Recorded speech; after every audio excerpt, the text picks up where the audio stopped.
On connaît la mode pour dames, pour hommes ou encore la mode pour enfants. On est nettement moins habitué à la mode pour chiens, en tout cas en Belgique.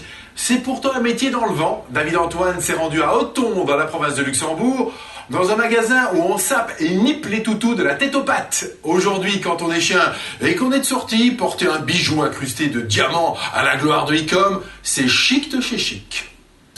Victime de la mode, quel est son nom de code?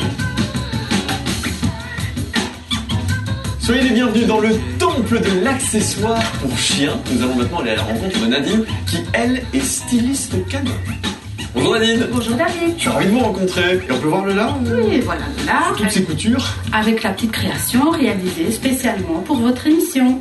28 ans que Nadine confectionne des vêtements pour chiens et depuis 10 ans, son métier a pris un véritable essor grâce entre autres à une certaine Paris Hilton qui a fait des petits chiens et de leur tenue le truc pour être dans le coup, pour être branché. Et le moins qu'on puisse dire, c'est que ça marche.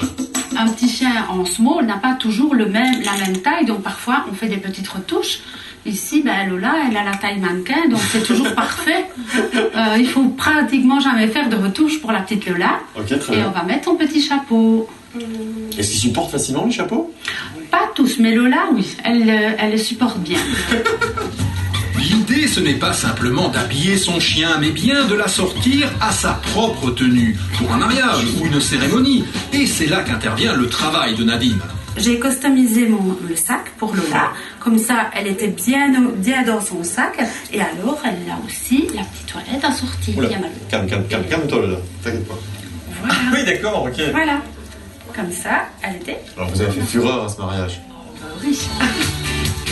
Dans la mode canine, il y a 2 collections par an, une au printemps, l'autre en hiver. Plus encore que dans la mode traditionnelle, le ton est donné par l'Italie et par Milan. Si on trouve certains accessoires à des prix démocratiques, d'autres par contre sont nettement plus onéreux. On a des demandes particulières, par exemple madame, elle aimait ses sacs, mais le coloris blanc n'existe pas. C'est un fabricant italien qui travaille pour chez Maserati, ils lui ont fait spécialement pour elle. Ça détaille quand même un budget assez important. Ça c'est quand même un budget important, oui. Et quand on dit important, on parle de quelle fourchette de prix? Entre 500 et 600 euros le sac. Ah ouais, quand même. Regarde ma chérie. Que c'est beau tout ça. Nadine ne vit pas uniquement de ses créations, elle tient aussi un établissement dédié aux toutous. Si vous doutiez encore une seconde que la mode pour chiens ça marche, sachez que l'on trouve ici pas moins de 12 000 pièces. Et si subitement vous vous décidiez vous aussi à habiller votre chien adoré, il serait dommage d'être hors du coup. Donc la tendance pour cet hiver, c'est le léopard. Oh, c'est trop chaud. Alors la nouveauté ici, c'est avec les pierres précieuses comme ça. C'est très élégant. Enfin, après une dure journée d'essayage, direction l'espace VIP. Bon, vous le savez, en règle générale, on retrouve les mannequins internationaux dans les espaces VIP. C'est un peu le cas aussi ici. Exactement, un petit endroit créé spécialement pour eux, pour faire le petit pipi, après la journée shopping et la petite récompense du bonbon. C'est juste parfait. C'est juste parfait.